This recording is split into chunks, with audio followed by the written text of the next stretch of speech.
నా జీవితాన్ని దేవుడు తారుమారు చేశాడు.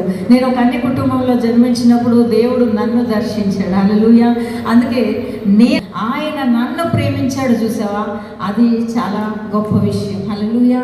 ఆయన నన్ను ప్రేమించిన విషయము చాలా గొప్ప విషయం. హల్లెలూయా. ఎందుకంటే లోకంలో ఒక కొట్టుకుపోతున్న స్థితిలో, దేవుడిని ఎరగని స్థితిలో వెళ్తున్న నా జీవితంలో దేవుడు ఎవరు నన్ను ఫోర్స్ చేయలేదండి. అందుకే నేను రెండు మాటలు చెప్తా. ఏమనంటే, knowing God is different, recognizing God is different.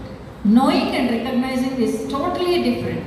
నాకు దేవుడు అప్పుడు I know God, but I did not recognized him at that moment.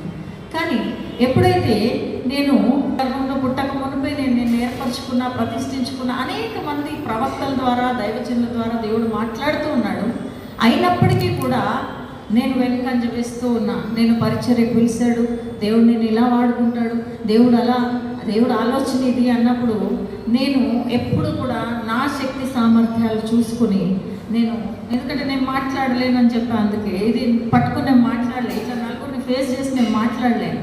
మీకు చిన్న వాడుకుంటాడు అన్నప్పుడు నా శక్తి చూసుకుని చాలా మార్లు నేను చాలా సమయాన్ని వృధా చేశానని నేను ఇప్పుడు చెప్తా. ఎందుకంటే నా శక్తి చాలదు కదా, ఎలా జరుగుతుంది అని చెప్పి నెలలు, సంవత్సరాలు గడుస్తూ వచ్చినాయి. కానీ నాకే తెలియకుండా నన్ను దేవుడు నిలబెట్టుకున్నాడు. నిజంగా నాకు అర్థమయ్యేసరికి నన్ను దేవుడు చాలా దూరం నడిపించాడు. హల్లెలూయా. అందుకే ఆయన ఆశ్చర్య కార్యాలను నేను నమ్ముతాను. చాలా మంది నా యందు విశ్వాసం ఉంచేవారు నాకంటే బలమైన కార్యాలు చేస్తారు, నాకంటే గొప్ప కార్యాలు చేస్తారు. నేనైతే అడుగుతున్నా ప్రభు లాజర్ని లేపాడు, నేను 2000 మంది నన్ను లేపాను ప్రభు, ఎందుకంటే నాకంటే గొప్ప కార్యాలు చేస్తాను. అంటే చనిపోయాక లేపడం అనే కాదు, ఇంకోటి కూడా అడుగుతున్నా, ప్రభు మృతులు అవ్వకముందే అటువంటి వారి దగ్గరికి నన్ను పంపించు, మరణకరమైన రోగం కలిగి ఉన్న వారి దగ్గరికి నన్ను పంపించు, నీ శక్తి ద్వారా వారు లేపబడాలి ప్రభు. నాదేమి లేదు, ఎందుకంటే ఊహించువచ్చు కంటే ఎక్కువగా చేసే నా దేవుడు నా జీవితంలో చాలా చాలా గొప్ప గొప్ప కార్యాలు చేశాడు. నేను అనుదినము ఇది చాలా ఎగ్జాగరేట్ చేసినట్టు అనుకుంటారేమో ఎవరైనా, కానీ అనుదినము దేవుని వాత్సల్యత నేను చూస్తూ ఉన్నా. అనుదినము ఒక టెస్టిమోనీ నేను చూస్తూ ఉన్నా. ఎవ్రీ డే నేను దేవుడిని అడుగుతా, ప్రభా అనుదినము నువ్వు నా జీవితంలో కార్యం చేసేదాన్ని బట్టి నేను మహిమపరచాలి. ఎందుకంటే ఏదైతే ఉందో ప్రభా నేను మహిమపరచాలి, నేను ఘనపరచాలి, నీలో జీవించాలి, ఆఖరి క్షణం వరకు నిన్ను మహిమపరిచే బిడ్డగా నన్ను ఉంచు ప్రభా. నేను ఒకటే అడిగి నేను ఇంక్రీజ్ చేసుకున్నాను. హల్లెలూయా. నా ఆత్మీయ స్థితి, ఎందుకంటే నేను చాలా ఎమోషనల్గా చాలా వీక్ ఉండేదాన్ని, చాలా వీక్.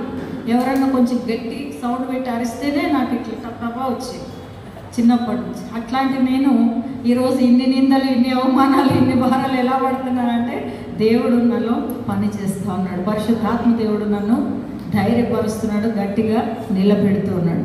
సో దేవుడు నా జీవితంలో చేసిన కార్యాలు ఇంకా అనేకం ఉన్నాయి. అలాంటి కార్యాలు మనందరి జీవితాల్లో కూడా చేయగలడు. హల్లెలూయా. ఎందుకోసము అంటే నా సాక్ష్యంలో మీరు వినవలసింది, అన్య కుటుంబం నుంచి వచ్చా, దేవుడు నన్ను బలపరిచాడు. హల్లెలూయా. దేవుడు నాకు శక్తినిచ్చాడు, అభిషేకించాడు. దేవుడు అనేక విధాలుగా నన్ను నిలబెట్టుకుంటున్నాడు. నేను వెళ్ళే ప్రతి చోట నేను చాలా పిరిగ్గానే వెళ్తాను. కారులో దిగేదాకా, ఆ సంఘంలో అడుగు పెట్టేదాకా చాలా పిరికిగానే వెళ్తాను. ప్రార్థన చేసుకుంటూ వెళ్తాను, పిరికిగా వెళ్తాను. ఒక్కోసారి మాస్టర్స్ మీటింగ్లో పెద్ద పెద్ద అయ్యగారులు కూర్చుంటారు, ఇంకా గుండె ఎట్లా ఉంటుంది అనమాట. కానీ పరిశుద్ధాత్మ దేవుడు మనలో ఉన్నప్పుడు ఏది అసాధ్యం కాదు. హల్లెలూయా. కాబట్టి